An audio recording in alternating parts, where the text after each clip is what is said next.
السلام عليكم ورحمة الله وبركاته. الحمد لله حمدا كثيرا طيبا مباركا فيه. اللهم صل على محمد وعلى آل محمد كما صليت على إبراهيم وعلى آل إبراهيم إنك حميد مجيد. اللهم بارك على محمد وعلى آل محمد كما باركت على إبراهيم وعلى آل إبراهيم إنك حميد مجيد.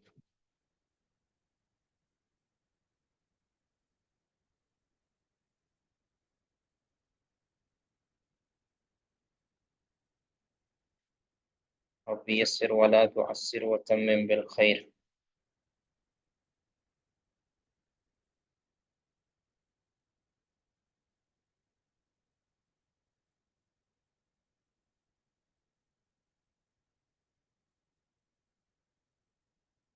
یہ آخری بار عرض ہے محترم بیت الرحمان صاحب سے کہ یہ اپنا تعارف فرما دیں.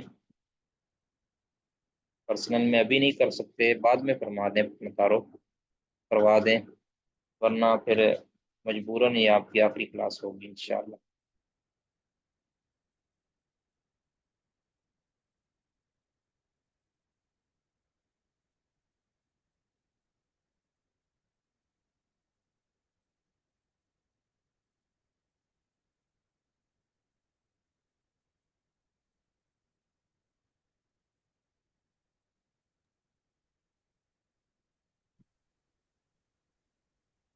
السلام علیکم ورحمۃ اللہ. جی شیخ محترم شاید انہوں نے سنا نہیں تھا، وہ لیفٹ ہو گئے تھے، ابھی دوبارہ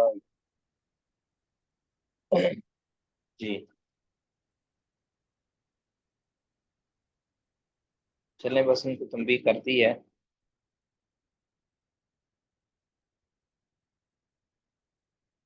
پتہ نہیں، ایسے لگتا ہے جیسے انہوں نے کوئی آٹو سسٹم لگایا ہے، خود ہی ایڈ ہو جاتے ہیں، بولتے نہیں. بھگوان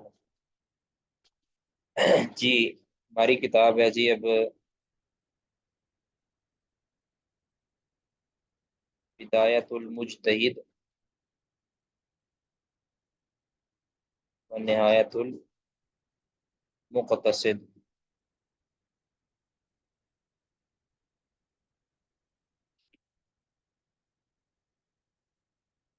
اس کتاب کے حوالے سے اور اس مؤلف کے حوالے سے کچھ لکھتے ہیں انشاءاللہ.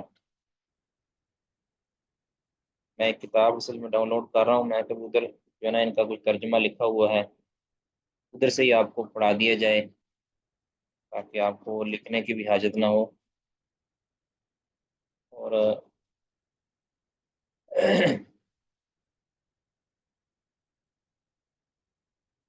یہ بنیادی طور پہ میں جب تک کتاب ڈاؤن لوڈ نہیں ہوتی میں آپ کو یہ عرض کر دوں کہ جو ابن رشد قرطبی ہے نا، یہ مصنف ہیں. ابن رشد کے نام سے دو شخص پائے جاتے ہیں. ابو الولید ابن رشد کے نام سے دو شخص ہیں، ایک دادا ہے اور ایک یہ پوتا ہے. یہ جو ہمارے ہیں یہ پوتا ہے، دادا پوتا جو ہے نا، یہ دونوں ہی، یعنی حیرانی کی بات یہ ہے کہ دونوں ہی ابو الولید ہیں اور دونوں کا نام ابن رشد ہے اور دونوں ہی قاضی ہیں، دونوں قرطبی ہیں، اور میرا خیال دونوں ہی مالکی ہیں. تو اس لیے ان کی پہچان ذرا مشکل ہو جاتی ہے. اور مزے کی بات بتاؤں، دونوں ہی گمراہ ہیں. ٹھیک ہے، دونوں ہی شدید قسم کے گمراہ ہیں. باقی ان کے بارے میں ہم لکھیں گے بھی.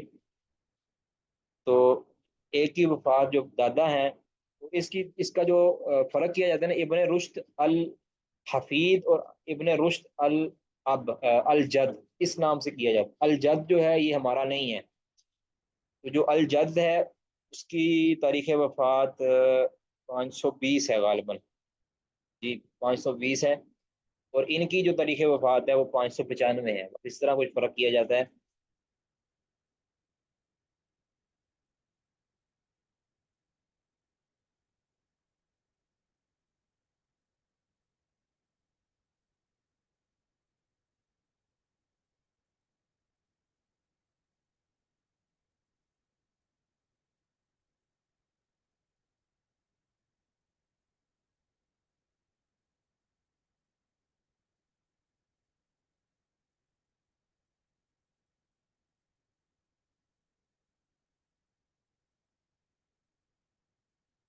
یہ کتاب جب تک ڈاؤن لوڈ نہیں ہو جاتی، میں تھوڑا سا بس اس والے میں اصل میں اس کی جو، اس میں تو کوئی شک نہیں ہے کہ یہ مجتہد تھے اور اصولی تھے، فقیہ تھے، اور ان کی جو کتاب، یہ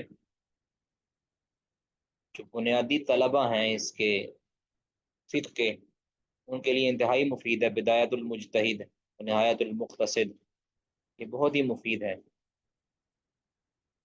تو جس طرح کی کتاب کے ٹائٹل سے ہی ظاہر ہے، بدایت المجتہد، یعنی مجتہد کی ابتدا، جو ابتدائی اس کو مواد چاہیے وہ اس کتاب میں خاطر خواہ مل جاتا ہے۔ انہوں نے ہر قسم کے جو قواعد ہے فقہیہ ہیں، اصول فقہیہ ہیں، ان کو جو ہے وہ ڈسکس کر دیا ہے۔ ان کے علاوہ بھی المغنی ابن قدامہ کی ہے، اس کے اندر بھی کافی چیزیں ہیں، لیکن وہ ساری چیزوں کا احاطہ نہیں کر سکے۔ برکف یہ ایک منفرد کتاب ہے، ان کے علامہ ہونے کے اندر تو کوئی شک نہیں ہے، بہت بڑے علامہ تھے، اس میں تو کوئی شک نہیں ہے۔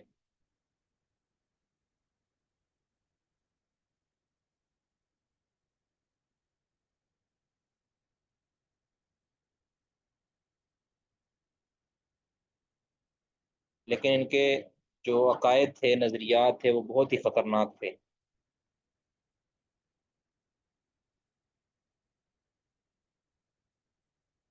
جی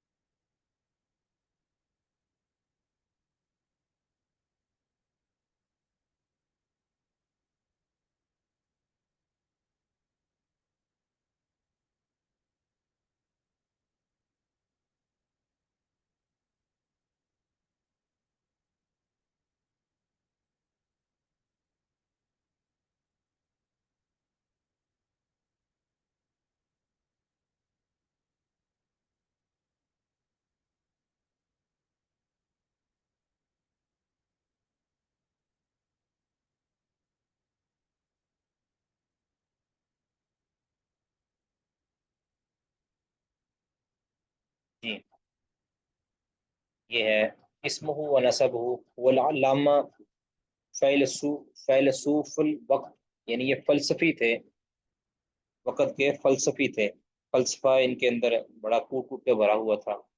ابو الولید محمد بن ابی القاسم احمد ابن شیخ المالکی۔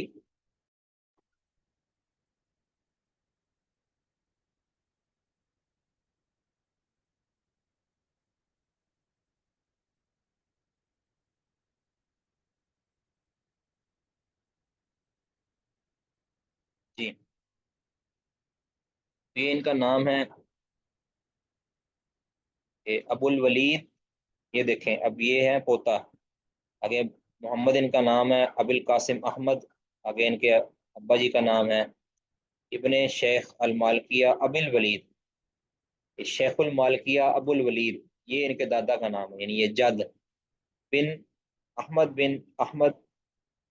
بن رشد القرطبی، واحد احاد عصری ذکاء و علما و اجتہادا، یعنی یہ یگانہ روزگار شخصیت تھے، سمجھداری کے اندر، ذہانت کے اندر، علم کے اندر اور اجتہاد کے اندر۔